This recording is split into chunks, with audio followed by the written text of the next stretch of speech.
മിനിസ്റ്ററുടെ recommendation minister ഇവിടെ വന്നാലും ലൈനിൽ തന്നെ നിക്കണം, മനസ്സിലായോ? വെക്കല്ലേ സ്വാമി, കണ്ടില്ലേ ആൾക്കാരുടെ ശല്യം കൂടിയിരിക്കുക. ഇവരെ കുറയ്ക്കാൻ വല്ല കല്ലുണ്ടോ? എമർജൻസി ജനിച്ചവനെ ജനം കുറഞ്ഞാലല്ലടാ പ്രശ്നം, കൂടിയതാണോടാ നിന്റെ പ്രശ്നം. ഒരൊറ്റ എണ്ണം വെച്ചെന്നാണല്ലോ. ആൾറെഡി ചെയ്തു കഴിഞ്ഞു ടോക്കൻ. ആ ടോക്കൻ നമ്പർ 104.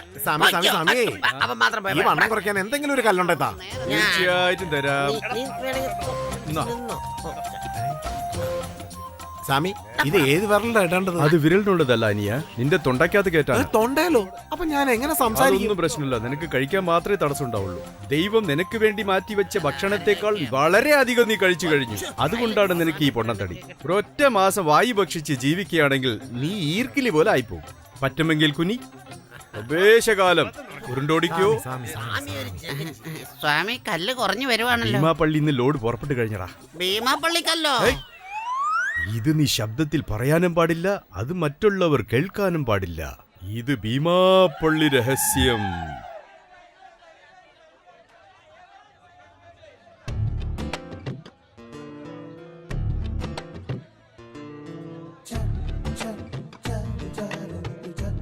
എന്നോട് ക്ഷമിക്കില്ലേ ചേട്ടാ? ചേട്ടനോ? നീ ആരാ പെണ്ണെ? എന്നോടുള്ള ദേഷ്യം ഇതുവരെ മാറിയില്ല ചേട്ടാ. നിനക്കെന്താ ഭ്രാന്താ? ഭ്രാന്ത് തന്നെ, അത് കൂടിയത് കൊണ്ടാ ചേട്ടനെ അന്വേഷിച്ചു വന്നേ. നിനക്കിങ്ങനെ ചിക്കൻ ബിരിയാണി പോലത്തെ ചരക്കുണ്ടെന്ന് പറഞ്ഞാലല്ല. ഒന്നും മിണ്ടായിരിയടാ, ഈ പെണ്ണ് ആരാന്ന് പോലും എനിക്കറിയില്ല. അപ്പോ ഈ മിർച്ചികൾ എന്തിനാ നിന്നെ സ്നേഹത്തോടെ ചേട്ടാന്ന് വിളിക്കണേ? ഞാൻ നിന്നെ അളിയാന്ന് വിളിച്ചാൽ നിന്റെ ചേച്ചിയെ കെട്ടിന്നാണോ അർത്ഥം? അതിനവള് ഓടിപ്പോയില്ലേ? ഇവിടെ അത് തന്നെയാ. മനസ്സിലാവാത്തതാണ് പ്രണയം. അതുകൊണ്ടാ ദേവദാസിന് പാർവതിയെ മനസ്സിലാവാഞ്ഞത്, മജ്നുവിന് ലൈലിയെ മനസ്സിലാവാതെ, നിനക്ക് എന്നെ മനസ്സിലാവാത്തത്. ഇത് ഊളം പറയുന്നാണെന്ന് തോന്നുന്നല്ലോ. ആളെ വിടുമോളെ, ഞാൻ ആ ടൈപ്പല്ല. എന്തിനാ ഓടിപ്പോന്നേ? ചേട്ടാ അവിടെ നിക്കേ. ഓഹോ, ഇത് TV പ്രോഗ്രാമാണോ? നിക്കടി, നിനക്ക് ഞാൻ കാണിച്ചു തരാം. അന്ന് ആത്മാവെന്നൊക്കെ പറഞ്ഞ് എന്റെ പ്രോപ്പർട്ടി വിൽക്കാൻ വിടാതെ നീ തടഞ്ഞപ്പോ ഇയാൾ കൊന്നാലോന്ന് എനിക്ക് തോന്നിയതാ. പക്ഷെ ഇയാൾ പറഞ്ഞ പോലെ എന്റെ മുത്തശ്ശന്റെ കണ്ണുകൊണ്ട് നോക്കിയപ്പോഴാ എന്റെ കണ്ണ് തുറന്നത്. നിങ്ങൾ വന്ന് നോക്കിക്കേ, വരൂ.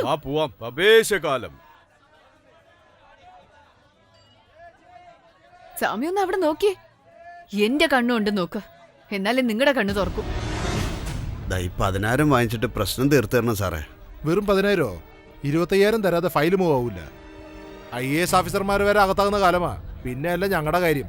നിങ്ങൾ പറഞ്ഞതുപോലെ ഇത് ഇറാനി ഹോട്ടലല്ല, ഗവൺമെന്റ് ഓഫീസ്. അവിടെ നോക്ക്. ഇത് കണ്ടോ, ബാംബെ ഫിഗറാ. ഇത് കണ്ടോ, കുടുംബ പെണ്ണാണെന്നേ തോന്നുന്നു. റൈഡ് മേടിക്കണ്ട. ഇത് കണ്ടില്ലേ, ഫോറിൻ സാധനമാ, ഇന്നലെ എത്തിയത്. Very fresh. അല്പം കോസ്റ്റ്ലിയാ. പർസിന്റെ കനമനുസരിച്ച് സെലക്ട് ചെയ്തോ. നിങ്ങൾ പറഞ്ഞതുപോലെ ഇത് പാവപ്പെട്ടവരുടെ താജ്മഹൽ അല്ല, റെഡ് ലൈറ്റ് ഏരിയ. കൈക്കൂലി വാങ്ങുന്നവരുടെയും കൊടുക്കുന്നവരുടെയും ഒക്കെ ഓഫീസാണിത്. പിക് പോക്കറ്റേഴ്സിന്റെയും പോക്കൃത്തരം കാണിക്കുന്നവരുടെയും പെർമനന്റ് അഡ്രസ് ആണിത്. ഇത്രയും മതിയോ അതോ ഇനിയും ഉദാഹരണം കാണിക്കണോ? വേണ്ട, നിങ്ങളെ അനാലിസിസ് കൊള്ളാം. ഇപ്പൊ ഇയാള് പറ, ഈ ഹോട്ടൽ ഞാൻ വിൽക്കണോ വേണ്ടയോന്ന്? നമ്മൾ ഏത് കളർ കണ്ണാടി അണിഞ്ഞു നോക്കുന്നുവോ സമൂഹത്തെ ആ കളറിലെ കാണൂ. ഞാൻ കണ്ണട വെച്ചല്ല, എന്റെ കണ്ണുകൊണ്ടാണ് കണ്ടത്. മനുഷ്യത്വം എന്നുള്ള കണ്ണാടി അണിഞ്ഞാലേ അറിയാൻ പറ്റൂ. വാ, കാണിച്ചു തരാം. ഇവര് നിങ്ങൾ എപ്പോഴെങ്കിലും കണ്ടിട്ടുണ്ടോ? ഇവർ ദിവസം 3 നേരം ഒരേ സമയത്ത് ഇവിടെ വരും. ഒരേ ചായ പകർന്നു കുടിക്കും, ഒരേ ബണ്ണ് പകർന്നു കഴിക്കും. ഇവരുടെ കാപ്പിയും ഊണും അത്താഴവും ഇത് മാത്രമാണ്. സ്വന്തം മക്കൾ തന്നെ ഇവരെ വീട് വിട്ട് പുറത്തയച്ചു. അതേ മോളെ, മക്കൾ അടിച്ച് പുറത്താക്കിയ ഞങ്ങളെ പോലുള്ള മാതാപിതാക്കൾക്ക് ഈ ഹോട്ടൽ കൂടി ഇല്ലെങ്കിൽ ഞങ്ങൾ എന്നേ പോയി ചേർന്നേനെ. ഇവർക്ക് ഈ ഹോട്ടലാണ് വൃദ്ധസദനം. വരൂ. ഇവനെ കണ്ടോ? ഇവൻ ഒരു ദിവസം 10 പ്രാവശ്യം ഈ ഹോട്ടലിലേക്ക് വരും, 20 ഗ്ലാസ് വെള്ളം കുടിക്കും. അത് ആരോഗ്യത്തിന് നല്ലതാണ് എന്നതുകൊണ്ടല്ല കേട്ടോ. അവന്റെ വിശപ്പിന് ആഹാരം ഈ വെള്ളം മാത്രമാണ്. അവൻ ആശ്രയിച്ചിരിക്കുന്ന ഈ ഹോട്ടൽ മാത്രമാണ് മാഡം. വരൂ. സുന്ദരേശ, യാക്കോബേ, ഡെയിലി ഇവിടെ വന്ന് ഭിക്ഷ എടുക്കുന്നല്ലോ. ഇത് കോട്ടയ്ക്ക് അകത്തുള്ളത് കൊണ്ടാണോ? അല്ലെങ്കിൽ രാജാവ് എഴുന്നള്ളി നിങ്ങൾക്ക് സ്വർണ്ണ നാണയങ്ങൾ ഭിക്ഷയിടുമെന്ന് ഓർത്തിട്ടോ? വേറെ എവിടെയെങ്കിലും പോയി ഭിക്ഷ എടുക്കുകയാണെങ്കിൽ ഇതിനേക്കാളും കൂടുതൽ സമ്പാദിക്കാം. ഇല്ല സാറേ, ഞങ്ങൾ ഈ സ്ഥലം വിട്ട് എങ്ങോട്ടും പോവില്ല. കാരണം ഈ സ്ഥലം ഞങ്ങളുടെ അമ്മയെ പോലെ. മരിക്കും വരെ അമ്മയുടെ തണലിൽ തന്നെ ഞങ്ങളുണ്ടാവും.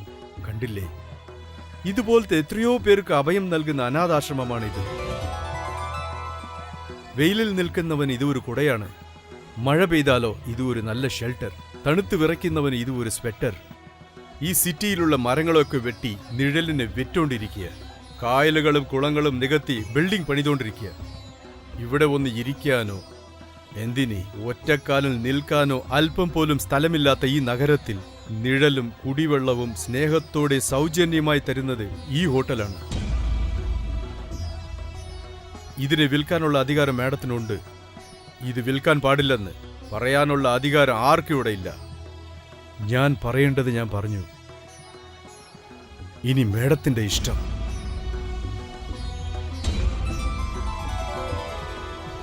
പാവപ്പെട്ടവരടുത്തുനിന്ന് കാശടിക്കില്ലെന്ന് നിങ്ങൾക്ക് ഞാൻ പറഞ്ഞിട്ടില്ലേ? എടുക്കടാ, അവന് ചാട കാണിക്കണ. പയ്യവിടെ പയ്യവിടെ.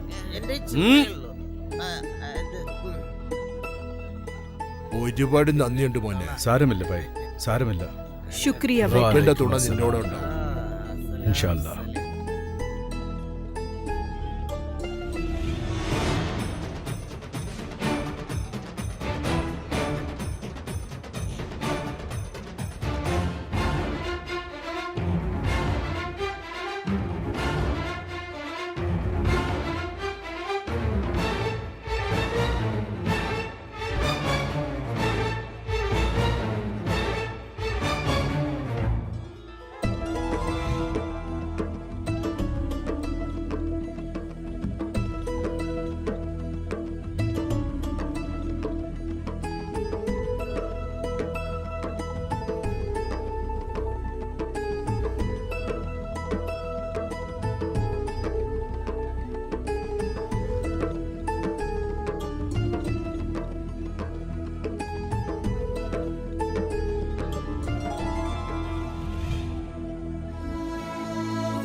നമസ്കാരം മോളെ. നമസ്കാരം. എന്താ വേണ്ടത്? ഒരു കാലത്ത് കൃഷിക്കാരനായിരുന്നു, പക്ഷെ ഇപ്പൊ ഒന്നുമില്ല. എന്തെങ്കിലും ജോലി ഉണ്ടെങ്കിൽ താ മോളെ. എന്ത് ജോലി ചെയ്യാ? പാത്രങ്ങളൊക്കെ കഴുകാം, അടുക്കള വൃത്തിയായിട്ട് നോക്കിക്കോളാം. ഞാനും ടേബിളൊക്കെ തുടച്ച് സാധനങ്ങളൊക്കെ അടുക്കി വെക്കാം. എല്ലാവർക്കും അന്നം നൽകുന്ന പാവപ്പെട്ട കർഷകൻ ഗ്ലാസ് കഴുകിയാൽ അതിന്റെ ശാപം ആ കുട്ടിക്കല്ലേ പോയി ചേരുന്നത്? അങ്ങനെ പറയല്ല സാറേ. അമ്മ, നിങ്ങൾ എന്ത് ജോലി പറഞ്ഞാലും ഞാൻ ചെയ്തോളാം. ഇവിടെ ഒരു ജോലിയും ചെയ്യണ്ട. ദാ ഈ കാശ് വാങ്ങിച്ചോളൂ. വേണ്ട മോളെ, ഒരു ജോലിയും ചെയ്യാതെ പണം വാങ്ങുന്നത് പിച്ചെ എടുക്കുന്നത് പോലെയാ. പിച്ചെ എടുക്കാൻ ഞാൻ ആഗ്രഹിക്കുന്നില്ല. കർഷകൻ മറ്റുള്ളവർക്ക് അന്നം നൽകുന്നവനാ, പിച്ചെ എടുക്കുന്നവനല്ല. അല്ല, ഞാൻ അതല്ല ഉദ്ദേശിച്ചത്. ഞാനും ആ അർത്ഥത്തിലല്ല മോളെ പറഞ്ഞത്. ഞാൻ വേറെ ജോലി ഉണ്ടോ എന്ന് നോക്കാം. എന്താ പോന്ന? ഒന്ന് നിന്നേ, ഞാനൊന്ന് പറഞ്ഞോട്ടെ. നിക്കൂ. സ്വാമി, എന്റെ മോളുടെ കുടുംബജീവിതം സന്തുഷ്ടമായിരിക്കണം. ഒരു കല്ല് തരൂ. കുടുംബജീവിതം നന്നായിരിക്കും. ഇതാ പിടിക്കൂ. അവിടെ നിൽക്കൂ, ഞാൻ പൊക്കോളാം. നീ നില്ലടേ, അവിടെ നില്ല്. കല്ല് മേടിച്ചല്ലോ, എല്ലാം കിട്ടിയതുപോലെ തന്നെ. വിട്ടാ മോനെ. എന്താ കെട്ടാന്ന് വെച്ച് പെണ്ണിനെ കാണാൻ പോയ ഒരു പെണ്ണിനെ എന്നെ ഇഷ്ടപ്പെടുന്നില്ല സ്വാമി. വാ, ഞാൻ അടുത്ത് എന്ത് വാ. ചെയ്യണ്ടേ? വാ. എന്നാ ഈ പൂ ചെവിയിൽ വെച്ചോ. ഇനി ഇവന് കല്യാണം നടക്കും. എന്റെ അമ്മോ. പോ, പോ, ആ, പോ. ചെവിയില് പൂ, കയ്യില് പെണ്ണ്.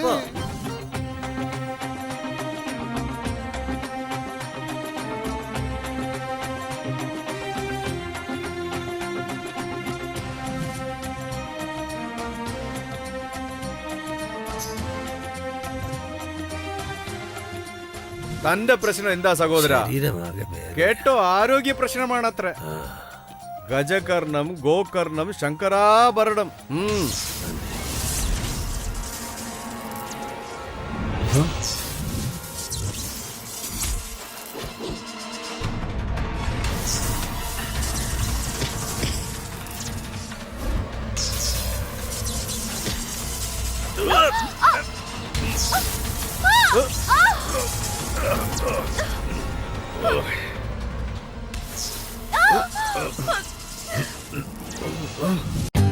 For more updates, like, comment, subscribe to our channel.